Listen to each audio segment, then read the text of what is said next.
یہ کار ایک کھلونا کار ہے اور بہت چھوٹی ہے، اس گھر کی نسبت بھی بہت زیادہ چھوٹی ہے، لیکن یہ کار ہمیں بڑی لگ رہی ہے کیونکہ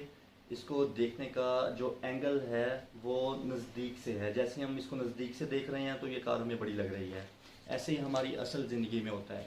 تمام ٹینشنز، پریشانیاں، مشکلات، ہر چیز ہمیں بہت بڑی لگ رہی ہوتی ہے کیونکہ وہ ہمارے خیالات میں بہت زیادہ نزدیک ہوتی ہے اور وہ ہمیں بہت زیادہ بڑی لگ رہی ہوتی ہیں، لیکن جیسے ہی ہم اللہ کے نزدیک ہوتے ہیں تو وہ تمام پریشانیاں، مشکلات اپنی جگہ پر ایگزسٹ کر رہی ہوتی ہیں، وہ وہاں پہ پرابلم کریٹ کر رہی ہوتی ہیں، لیکن وہ ہمیں بہت چھوٹی لگ رہی ہوتی ہیں، وہ ہمیں اس طرح سے اثر انداز نہیں کرتی، وہ اس طرح سے ہمیں پریشان نہیں کرتی۔ اور ان تمام مشکلات، ان تمام پریشانیوں کو حل کرنے کا یہی طریقہ ہے کہ ہم اپنا نقطۂ نظر بدلیں، ہم اپنا پرسپیکٹیو بدلیں۔ جس طرح اس تصویر میں یہ کار ہمیں بہت بڑی لگ رہی ہے کیونکہ اس کو دیکھنے کا اینگل بہت نزدیک سے ہے۔ جب ہم پریشانیوں کو، مشکلات کو بہت نزدیک سے اس اینگل سے دیکھیں گے تو وہ ہمیں بہت زیادہ بڑی دکھیں گی، اور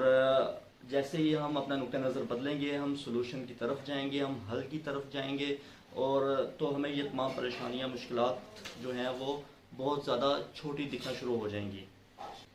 اس لیے زندگی میں آگے بڑھنے کے لیے، تمام مشکلات کو، obstacles کو، ان سب سے گزرنے کے لیے اپنے نقطۂ نظر میں، اپنے پرسپیکٹیو میں، اپنے اینگل میں ان تمام مشکلات، پریشانیوں اور جو بھی چیزیں آپ کو تنگ کر رہی ہیں ان کو کبھی بھی اپنے نزدیک نہ آنے دیں۔ یہ اپنی جگہ پر ایگزسٹ کریں گی، یہ تنگ کریں گی، لیکن کبھی بھی ان کو اپنے نقطۂ نظر میں، اپنے اس پرسپیکٹیو میں نزدیک نہ آنے دیں۔ اپنا جو پرسپیکٹیو ہے، اپنا نقطۂ نظر ہے، اپنا اینگل ہے، وہ فوکس رکھیں اپنے گول کی طرف، اور زندگی بہت آسان ہو جائے گی۔